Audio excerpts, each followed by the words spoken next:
السلام علیکم ورحمۃ اللہ وبرکاتہ. My dear sister and brothers, آج دنیا ایک سوال پوچھ رہی ہے، اسلام اینڈ وومن رائٹس. کبھی کہا جاتا ہے اسلام عورت کو دباتا ہے، اسلام عورت کو قید کرتا ہے، لیکن سوال یہ ہے کہ یہ بات قرآن کہہ رہا ہے یا لوگ کہہ رہے ہیں. اب ہمیں اس کا پتہ ہونا چاہیے کہ یہ بات آخر کہہ کون رہا ہے. قرآن تو یہ اعلان کرتا ہے کہ عزت مرد اور عورت دونوں کے لیے ہے، کسی ایک بندے کے لیے نہیں ہے. اسلام عورت کو سیکنڈ کلاس سٹیزن نہیں بلکہ عزت والی انسان مانتا ہے. اسلام سے پہلے عورت کی حالت کیا تھی؟ اسلام سے پہلے بیٹی زندہ دفن، عورت وراثت نہیں خود وراثت سمجھی جاتی تھی. شوہر چاہے تو نکال دے، کوئی لیگل پروٹیکشن نہیں تھی. قرآن کہتا ہے یہ آیت صرف قتل پر نہیں، عورت کی تحقیر پر بھی سوال ہے.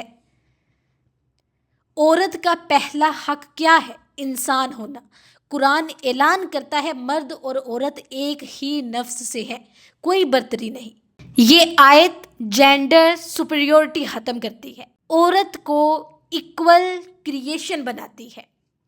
پھر ہے بیٹی کے حقوق. نبی صلی اللہ علیہ وآلہ وسلم نے فرمایا جس نے 2 بیٹیوں کی پرورش کی وہ میرے ساتھ جنت میں ہوگا. بیٹی رحمت ہے، باعث جنت ہے، بیٹی بوجھ نہیں ہے. نبی صلی اللہ علیہ وآلہ وسلم فاطمہ کے لیے کھڑے ہوتے تھے، ہاتھ چومتے تھے. یہ رسپیکٹ کلچر ہے. تعلیم کا حق کیا ہے؟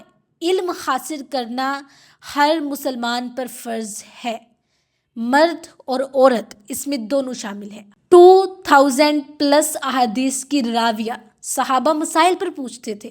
اسلام میں ایجوکیٹڈ وومن تھریٹ نہیں بلکہ رحمت ہے. نکاح میں عورت کے حقوق کیا ہے؟ رضامندی کا حق ہونا چاہیے، کنواری سے اجازت لی جائے، یہ بخاری کی حدیث ہے.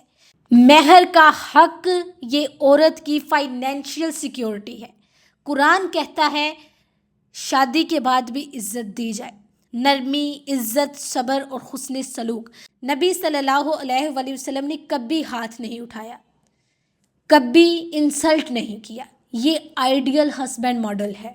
اسلام پہلا مذہب عورت کو انہیریٹنس دیتا ہے. قرآن یہ حق دیتا ہے باپ سے، شوہر سے، بھائی سے.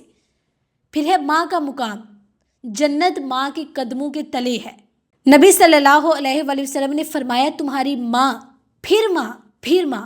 یہ صرف جذبات نہیں، یہ سوشل سسٹم ہے.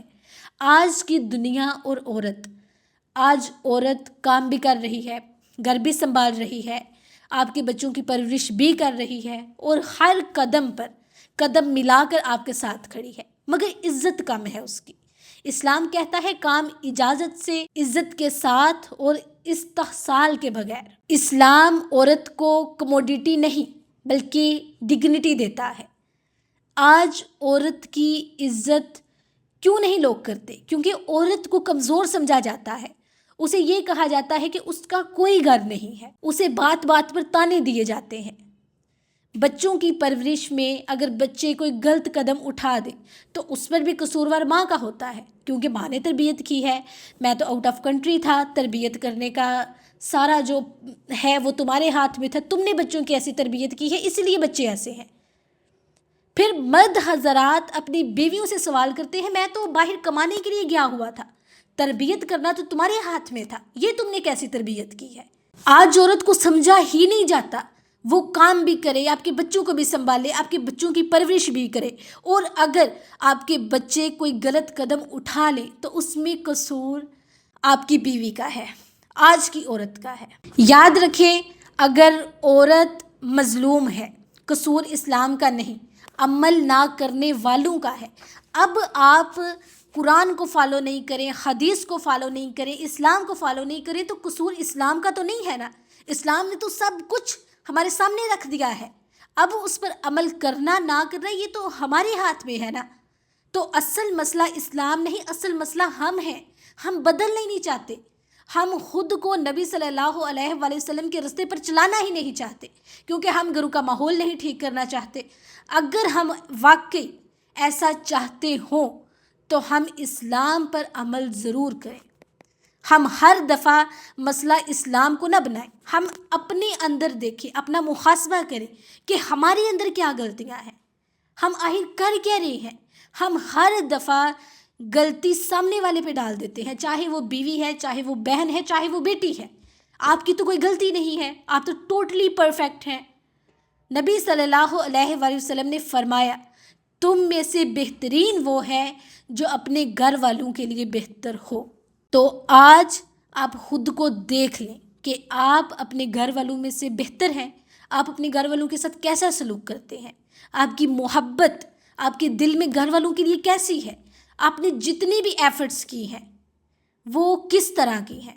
میں دعا کرتی ہوں کہ یا اللہ بھی عورت کو وہ عزت دینے والا بنا جو تو نے قرآن میں دی ہے. ہماری بیٹیوں کو رحمت بنا، ہماری ماؤں کو جنت کا رستہ بنا. آمین یا رب العالمین.